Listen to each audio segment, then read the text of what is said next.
Il existe une sorte de foi qui est mauvaise. Elle est forcée. C'est une contrainte à croire qui procède des esprits mauvais. Le fait que Satan combat la foi d'un chrétien ne prouve pas que cette foi soit pure et dégagée de toute erreur, ou vice-versa. Il est vrai que le diable essaie d'éteindre la foi bonne et que le croyant peut avoir à combattre pour la garder vivante, agissante. Il faut donc qu'il soit capable de discerner la nature de sa foi. Vient-elle de Dieu? Est-ce Dieu qui l'a mise en son esprit? Ou bien émane-t-elle de sa pensée, de sa volonté et d'un désir personnel? Bref, a-t-elle sa source en l'homme lui-même ou en Dieu? La guerre de prière contre les puissances des ténèbres revêt les aspects les plus divers. Il nous est impossible de les étudier faute de temps. Voici par exemple l'attitude de Moïse. Les bras étendus au sommet de la montagne, expression visible d'un acte intérieur et spirituel.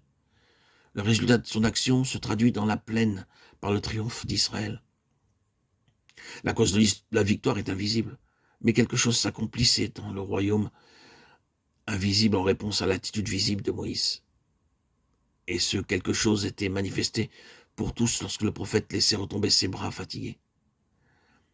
Les puissances du mal qui attaquaient Israël en se servant d'Amalek sont les mêmes puissances qui attaquent aujourd'hui l'Église de Christ.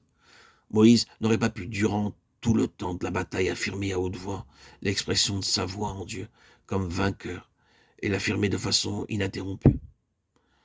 Or, il était essentiel qu'il n'y eût pas d'interruption dans cet acte de foi, puisque lorsque les mains de Moïse retombant, indice de suspension de combat et de lassitude chez le lutteur, l'ennemi triomphait. Et lorsqu'elles étaient élevées, Israël était victorieux.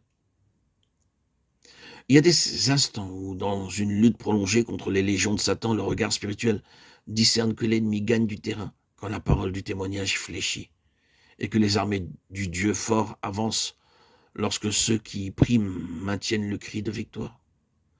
En ces heures de combat, quelques actions physiques, quelques mouvements exprimant le maintien de l'attitude de victoire soulagent alors la pensée et le corps, qui subissent une tension extrême. Et les mains élevées, les bras étendus sont des gestes qui se produisent parfois instinctivement, spontanément, tant que durent ces batailles livrées sur les sommets en faveur de l'Église de Christ. À certaines heures, le bataillon des mauvais esprits recule, mais pour faire place au prince des ténèbres lui-même. Il se présente contre l'enfant de Dieu, comme nous le voyons dans Zacharie 3:2. Alors ces mots, que le Seigneur te réprime rudement, ô Satan, ne restent jamais sans effet.